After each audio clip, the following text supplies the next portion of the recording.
What is going on, everybody? Marvel slapped us in the face with Secret Invasion, right? Secret Invasion, the finale was yesterday. Everyone's had, or a couple days ago, so everyone's had a lot, or a little bit of time to really look into the finale, see what they liked, see what they didn't like. Spoilers have been out a couple of days. We're going to, number one, review the finale, talk about the finale a little bit, and then number two, in this video, give my rankings of the Disney Plus shows that Marvel has released. So we have not done one of these on the channel yet. And we do have a mid-break hiatus between Marvel Studio, or between now and when Loki and Echo release. So that's where we are going to be cutting it. But today's video, we are going to be talking Secret Invasion finale and reviewing or ranking the Marvel Disney Plus shows. But first, if you guys are new to the channel, be sure to drop a like and subscribe so you guys don't miss out on any of the latest videos. Anyways, like I said, Marvel kind of slapped us in the face with Secret Invasion. Secret Invasion, obviously, it was a great ending. I really liked the ending of the finale where he made up with his wife, Nick Fury made up with his wife, and now they both go back to Saber, and that sets up Captain Marvel too. But obviously, I do not like the fact that that it was very short and graphic. Okay, we got to talk about graphic and that Fury scene, which really was Gaia. So, obviously, I had a lot of problem with that. I'm trying to keep my voice down because there are people sleeping in my house. But I did have a problem with Gaia, obviously, or that Gaia and Nick Fury, or that Gaia and Gravik scene. Obviously, Gravik is trying to be like Nick Fury, right? He admitted that Nick Fury was his hero. That's why he wanted to do the stuff that he did. But so there you have it right there. That's the gist of that scene. It wasn't Nick Fury. That's the part that really, I guess you would say confused me, I guess is the word right there. But Nick Fury and Gravik obviously have a lot of history together. And obviously Gravik worked for Nick Fury. So obviously there's that connection there in Secret Invasion. Gravik was yelling at Nick Fury the whole time, or was yelling at Gaia the whole time. That's the main issue that I had with that. It wasn't Nick Fury, it was Gaia who said, or owns up to the fact that, yes, I made some bad choices.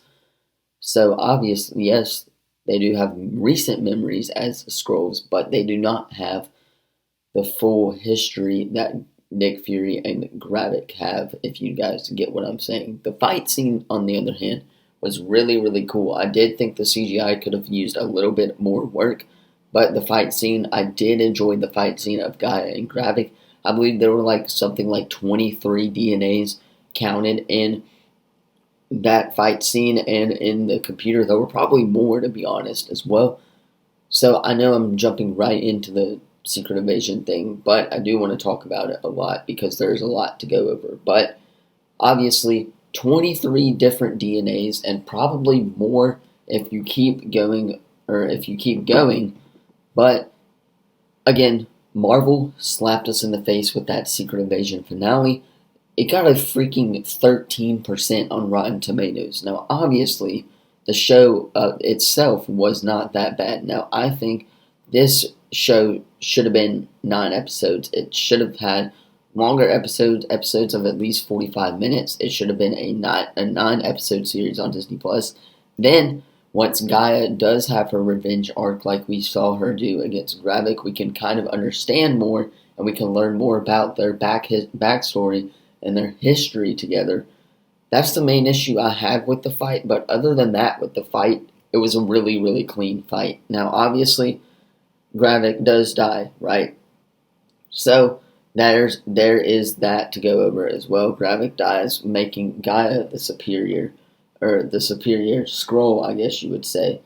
But I mean, I don't know what else to say about this finale. We can talk about Rhodey and Ross, though, right? The two main players in this series and in the MCU in general. How long have they both been a Skrull? Now, a lot of people, obviously, are talking about Rhodey and how long Rhodey's been a Skrull. But how long has Everett Ross been a Skrull? Has it been Wakanda Forever? Black Panther 2 and 1, did a Skrull obviously go into Black Panther? Did they let a Skrull into Black Panther? Who knows? But that's probably the main question that I have is not how long Rhodey's been a Skrull, not how long, or not if, or not when we're going to see Nick Fury next, anything like that, but how long has Everett Ross been a Skrull? We know Ross is going to be a player in the MCU going forward. He's worked with Val, so maybe they'll set up the Thunderbolts together or something like that once he comes back. But how long has Ross been a Skrull, and what is his storyline going to be in the MCU going forward? And how does this set up the X-Men? Well, we know that we'll talk about the X-Men right now, so let's do it. We know that that the president passed a bill for species, and I think that is how the X-Men come. That's definitely going to set up the X-Men in the MCU going forward. Obviously, the main goal of the X-Men is the same as the Skrulls were in the MCU, so there's a lot of groundwork being laid right there for Secret Invasion. But overall, as a show, I really like the show. That finale, though, could have used a little more work. It could have been longer as well. 38 minutes was absolutely just crap from Marvel.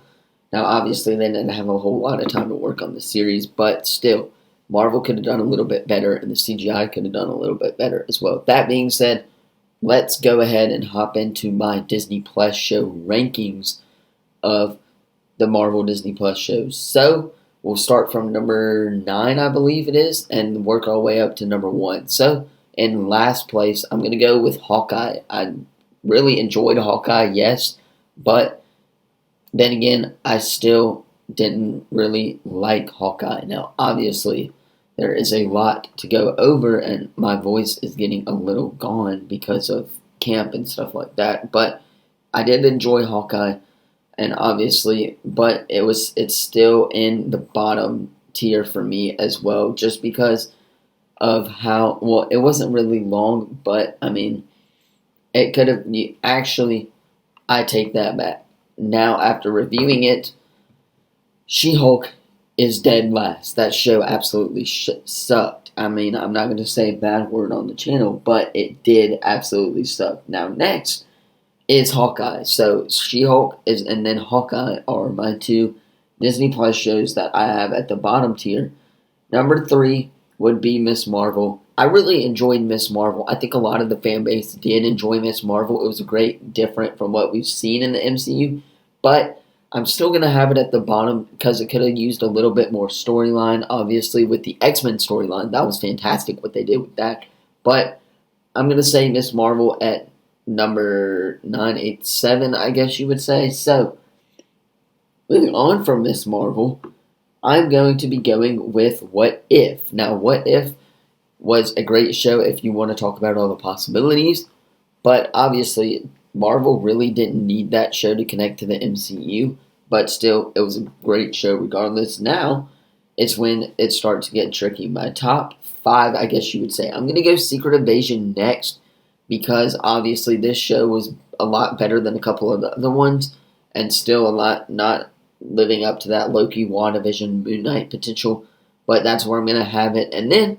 number 4, I'm going to have Falcon and Winter Soldier. Falcon and Winter Soldier, to me, is one of the most underrated shows, and I can't get that off enough.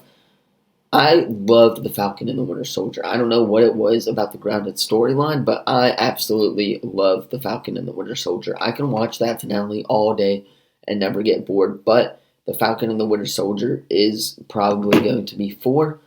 Then number 3 is where it gets tough. My top 3 Disney Plus shows: WandaVision at 3, Moon Knight at 2, and then obviously Loki at 1. I'm hoping that Loki can pull off what it did last season and still be the best show on Disney Plus. After season 2, it may change for me and have WandaVision at number 1 and may jump Moon Knight, or Moon Knight may be number 1, but we will do a rankings at the end of the year as well. But that's just my mid-year Marvel Disney Plus show rankings, if you ask me. So to recap, She-Hulk, Hawkeye, Miss Marvel, Secret Invasion, Falcon and Winter Soldier, Moon Knight, or WandaVision, Moon Knight, and then Loki. Those are my rankings of the top 8 Disney Plus shows for Marvel Studios. But let me know what you thought of the review down in the comments below. Don't forget to like the video and subscribe.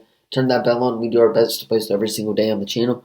Tonight's video is going to be dropping very, very shortly as well. So stick around for that, and I will see you guys in the next video. Peace.